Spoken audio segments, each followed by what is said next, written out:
Now let's look at another example, right? This is sample query number 2 by the marketing department again. So let's see what it means. Let us say that the marketing department has initiated a specific analysis by placing the following query, right? What is the first query? Show me the total quantity sold of product brand Big Parts to customers in the Northeast region for the year 1991, right? So we are looking for the fact, the total quantity sold with respect to product brand Big Parts to customers in the Northeast region, and the year is 1999. So what are the steps? This is basically the schema, star schema, right? So first we look at the product dimension, and the brand equals Big Parts. Then of course the year would be 1999. This attribute of the order date dimension, and again the region equals Northeast, right? So for the customer dimension we would be looking at the region name, right? Sorry, region name would be resolved by this particular salesperson dimension, and the attribute is the region name. So that is the answer of the first step of the query. In the next step of the analysis, the marketing department now wants to drill down to the level of quarters in 1999.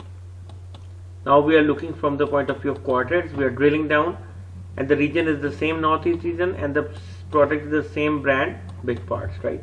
So what do we do in step 2? Again, brand is the Big Parts, so product name brand is the Big Parts.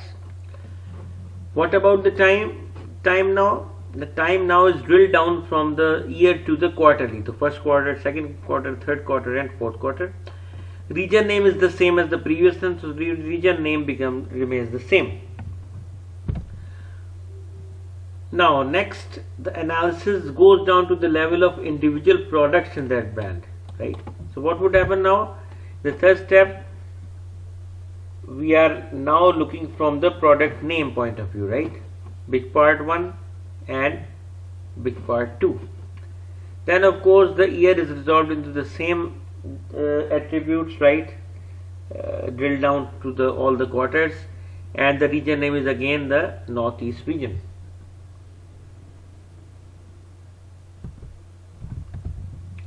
Finally, the analysis goes to the level of details by individual states in the Northeast region.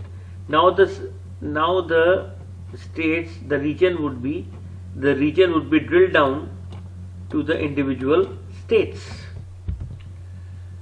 So of course this is the same as the previous step. Year is the same as the previous step. Now the region Northeast has been broken down or drilled down to the individual states in that region. So state equals Maine, state equals New York, and so on. So that is basically the idea. Now let's look at what is inside a dimension table, right? The dimension table would have a dimensional table key, and as we know that the dimensional table key would uniquely identify a row in the customer table, for example, right? If you're talking about customer dimension, and it's shown as customer underscore key field, right, over here. The table is wide as there are lots and lots of attributes or columns in a dimension table, right? 50 plus columns are very common in a dimension table.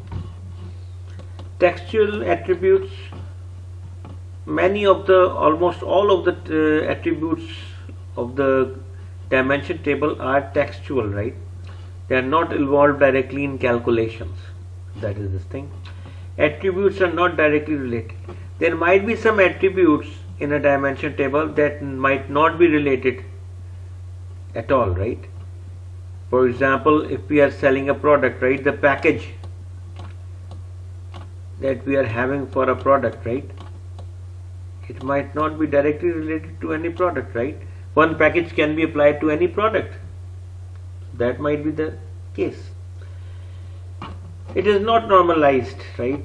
So dimension tables are not normalized, because remember, when tables are normalized, we studied previously, we need many joins to get the data, and when we get many joins to get the data, the performance becomes slow of the data warehouse. So these dimension tables are usually not normalized or denormalized, and they should have the ability of drilling down and rolling up. For example, I told you an example about an address, right? So address might be divided into city, state and zip, so that we can start from the address and we can drill down to a certain state, or we can drill down to a certain zip for our queries. And of course we can also roll up. We first run the query for a particular zip, then we roll up to a particular city, and then we roll up to a particular state. So these provisions should be there. And there might also be multiple hierarchies. So talking further, for the multiple hierarchies point, we can take an example that, for example, we have this product dimension, right? And every department categorizes the product using their own category and their own departments, right? For example, the marketing department would have a marketing product category and marketing product department. Similarly, the finance department would have the finance product category and finance product department. So in this dimension table, we'll have two different attributes. We can have marketing underscore product underscore category. Similarly, we have marketing underscore product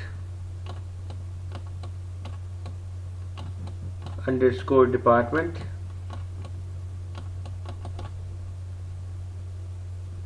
And similarly, we can have the finance product category and finance product department, right? So students, please make note of this. This is an important point. Then of course we have fewer number of records, right? So that is a special attribute of a dimensional table, a special properties of a dimensional table, that the number of records are fewer. So for example, the customer dimension won't have a lot of records, right? Similarly, the product dimension won't have a very large number of records, right? Typical number of records are about 500 to 600 for the dimension tables, right? So that is an important point. Now let's look inside a fact table, right? And what are the points? The first point about the fact table, it should have a concatenated key.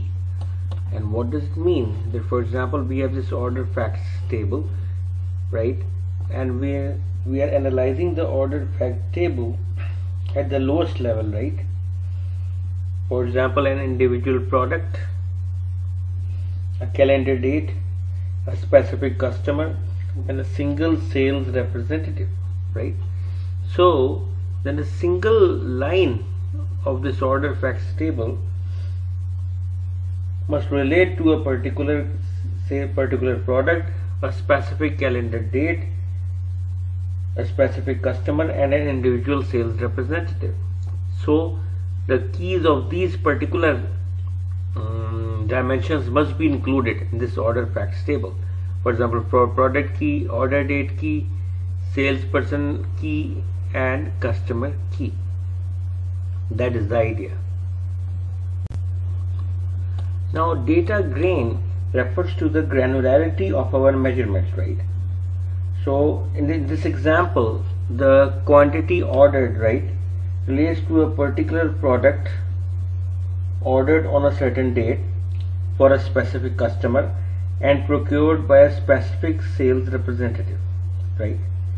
But if we keep the quantity ordered as the quantity for a specific product for each month, then we are keeping the data per month.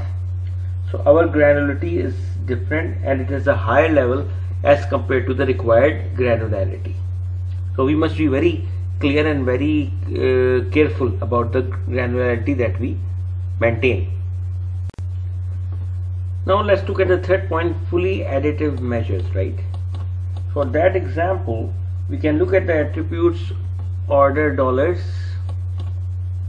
extended cost, and quantity ordered, right? So these three are the attributes, right? And remember, because of the data grain attribute discussed in the second point, we are maintaining this information order dollars, extended cost, and quantity ordered for each product ordered on a certain date by a specific customer and procured by a certain salesman, right? But let's say if you don't want to find these measures, which measures? Order dollars, extended cost, and quantity ordered for a single customer, but for the customer of a certain state, right? So what do? We would run our query and sum up these three quantities for all the people of the same state, right? For example, if we are talking about Texas, right? So we'll sum up for all the customers this data that have this state as the Texas state, right? So now we can easily sum up these attributes. Order dollars can be summed up to find the total, extended cost can be summed up to find the total extended cost, and quantity underscore order can be easily summed up to find the total quantity ordered for customers of a certain state, for example Texas. So those measures that can be easily found by adding are called fully additive measures. Now semi-additive measures are mostly applied to derived columns or derived attributes, right? As an example, if the order dollars, where is this order dollars is 120 and the extended cost is 100, right? If the order dollars is 120 and the extended cost is 100, right? The margin percentage derived, margin percentage would be of course 20, right? 20%. So this has been derived from order dollars columns and extended cost columns. Now if we want to find the margin percentage for all these sales to the customers related to Texas, we can't sum this up. We can't sum all these values up because they are derived values from the order dollars and the extended cost. So as I mentioned before, the derived columns cannot be fully additive. They would always be semi-additive. So we must be careful about it. Then of course we realize that the tables are deep and they are not wide, right? So the total dimensions of the order total facts are less in quantity, but they would be extended a lot in the y-axis, right? So tables would be like this. They would have lesser dimensions, lesser attributes, but the range of attributes would be a lot. So they would be deep, not wide. So less wide but more deep. Then of course fact tables would have sparse data, right? For example, for sparse data we can look at, for example, if a certain date, right? If a certain date is basically a holiday, right? And let's say we are not having any sales. For a certain date in the order facts table, right, the other values would be null. So it would be a sort of null arrangement, right? So it won't be a proper row. So do we need to keep that kind of a row? No. We can choose to ignore and not enter that kind of a row. Right, whenever we are doing the dimensional modeling, we might come across some of the attributes that are neither facts or neither they are dimensions, right? So they can be included in the facts table and they would be called as degenerate dimensions. For example, order line, order underscore line, it is just a reference for the line in the order table, right? So it is neither a fact nor it's a dimension. So it can be included over here. They might be useful for certain types of queries.